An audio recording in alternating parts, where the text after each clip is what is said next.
Okay, magandang hapon. Malog na clutch housing ng TMX Supremo. Paano nga ba tanggalin? Gumawa ng matulis na bagay at pupukin para may guide yung barina, pagbabarinahan para hindi siya lumisay pag binabarinahan na siya. Yun.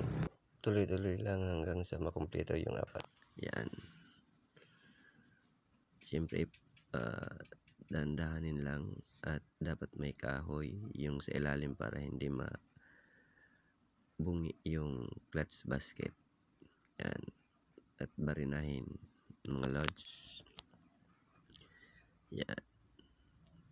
At sinsilin ng matulis na pangsinsil. Yan, tanggal na mga lods. At ganun din ang proseso. Ulit-ulitin lang sa iba. Barinahin after na mamarkahan nung matulis na pangsinsil. Yan. At sinsilin para matanggal yung rivets. Ganun din ang gawin sa iba at paulit-ulit hanggang sa matanggal na yung apat. Ang clutch housing kasi ng Supremo ay apat lang ang rivets nya. Yan mga lods.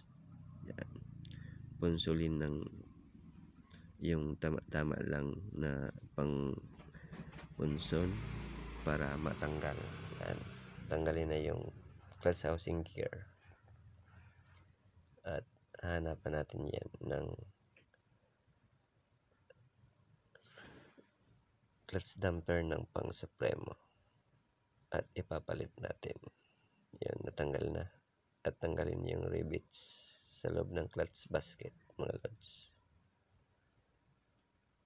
Yan.